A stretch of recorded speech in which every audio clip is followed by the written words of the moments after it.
آج دنیا میں بہت سے لوگ کہتے ہیں یہ عرب کنٹریز کیوں نہیں کر رہے. بھائی عرب ممالک 3 بڑی جنگیں لڑ چکے ہیں. یہ جو لوگ الزام لگاتے ہیں نا کہ عرب چپ کر کے بیٹھے ہوئے ہیں, مصر کیوں نہیں کر رہا.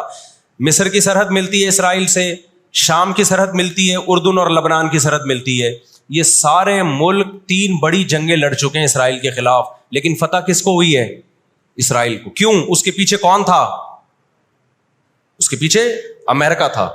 تو آپ اپنے ملکوں کو برا بلا کہہ کے اس سے کچھ بھی حاصل ہونے والا نہیں ہے, اس سے ان کا وجود بھی ختم ہو جائے گا. 3 بڑی جنگیں ہو چکی ہیں, تمام عرب کنٹریز مل کے اسرائیل پہ حملہ کرتے ہیں, لیکن اس کے نتیجے میں نقصان کیا ہوا؟ یونائٹڈ نیشن نے جو لکیر کھینچی تھی نا یہودیوں کے لیے, یہودی اس لکیر کو کراس کر کے آگے بڑھ گیا اور 80% فلسطین پہ یہودی نے قبضہ کر لیا.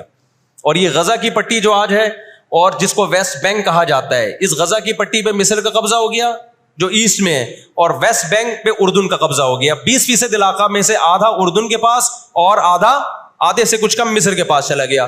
باقی 80% کس کے پاس آ گیا؟ اسرائیل کے پاس. پھر 1967 میں بہت بڑی وار ہوئی. یہ میں ان لوگوں کو بتا رہا ہوں جو ہر وقت اسلامی حکومتیں جو رہی صحیح رہ گئی ہیں نا, ہر وقت ان کو برا بلا کہتے رہتے ہیں یہ کچھ نہیں کر رہے, یہ عرب کچھ نہیں کر رہے. یہ 3 جنگیں لڑ چکے ہیں. جب تک تمہارا باپ پیچھے کھڑا ہوا ہے نا امریکہ, اس وقت تک یہ مسئلہ حل نہیں ہو سکتا. پیچھے وہ کھڑا ہوا ہے. 1967 میں یہ تمام کنٹریز جو بھی اسرائیل کو گھیرے ہوئے ہیں, یہ سب مل کے پلان بناتے ہیں, عرب متحد ہوتے ہیں کہ اسرائیل کو ایک ہی دفعہ میں صفحہ ہستی سے مٹانا ہے.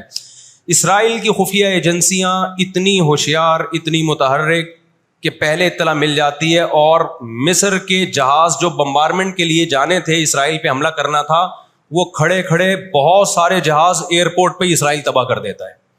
وہ بہت بڑی پلاننگ سے آیا ہے بھائی. تو عرب کو شکست ہوتی ہے, اور نقصان کیا ہوتا ہے کہ الٹا عربوں کے علاقے اپنے ہاتھ سے نکل جاتے ہیں. مصر کا بہت بڑا علاقہ چلا گیا, غزہ بھی خالی ہو گیا, ویسٹ بینک بھی خالی ہو گیا, اور یہ سارے علاقے کس کے قبضے میں چلے گئے؟ یہود کے. شام کے علاقوں پہ بھی یہود کا قبضہ, مصر کے علاقوں پہ بھی. 1973 میں پھر عرب ممالک مل کے لڑتے ہیں اسرائیل کے خلاف تاکہ اپنے علاقوں کو خالی کرائیں ہم. اس میں بھی کیونکہ امریکہ بھرپور سپورٹ کر رہا تھا اسرائیل کو, دبا کے اسلحہ دے رہا تھا. رزلٹ کس کے خلاف گیا؟ مسلمانوں کے خلاف, عربوں کے خلاف. اور ان کو اندازہ ہو گیا کہ اس جنگ میں ہم اپنے علاقے خالی نہیں کروا سکتے. سعودی عرب میں اس دور میں غیرت مند بادشاہ تھے شاہ فیصل شہید رحمۃ اللہ علیہ, اللہ ان کی مغفرت کرے, ان کے درجات بلند کرے, بڑے مجاہد تھے. انہوں نے عرب ممالک کا اجلاس بلایا اور تیل کی سپلائی بند کر دی. سمجھتے ہیں بات کو کہ نہیں سمجھتے؟ جب تیل کی سپلائی بند ہوئی, اللہ تعالیٰ نے وسائل تو آج بھی مسلمانوں کو دیے ہیں, تیل کی سپلائی بند کی ہے تو اسرائیل گھٹنے ٹیکنے پر مجبور ہو گیا.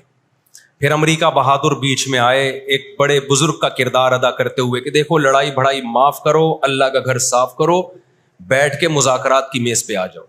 تو یہاں بھی مذاکرات کی میز کے پیچھے تیل کا ڈنڈا تھا, سمجھ رہے ہو؟ عربوں کے پاس جو تیل کی اللہ نے ان کو ایک طاقت دی ہے نا, وہ استعمال کی انہوں نے. لیکن لڑائی معاف کرنے میں بھی بہت سارے گیم کھیل گیا. وہ طے یہ ہوا کہ جی جو عربوں کے علاقوں پر اسرائیل نے قبضہ کیا ہے مصر اور شام پہ, وہ اسرائیل واپس کرے گا. ٹھیک ہے, ہم آپ کے علاقے واپس کر رہے ہیں, لیکن مصر کو اسرائیل کو تسلیم کرنا پڑے گا. یہ بہت بڑی مسٹیک ہوئی. کس سے؟ بولو, مصر سے.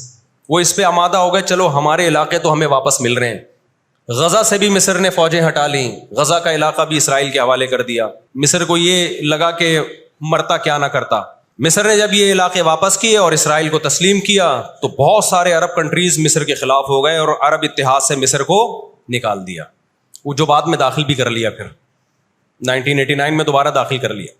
فلسطینیوں کو اندازہ ہو گیا کہ یہ ممالک جو کچھ کر سکتے تھے کیا ہے, اب ہمیں ہی کرنا پڑے گا. اب ہم دنیا سے کیا ہو گئے ہیں؟ مایوس. لیکن ان کی غیرت کو 100 بار سلام, انہوں نے شکست تسلیم نہیں کی. دنیا کے مسلم کنٹریز نے شکست مان لی, انہوں نے نہیں کی. لڑتے رہے بالآخر غزہ کا علاقہ, غزہ سے یہودیوں نے اپنی فوجوں کو یہ غزہ آزاد کرایا. انہوں نے, کوئی ان کے ساتھ نہیں تھا, اکیلے لڑ رہے تھے. دینی پروگرامز کی پروفیشنل میڈیا کوریج کا بااعتماد نام میسج ٹی وی.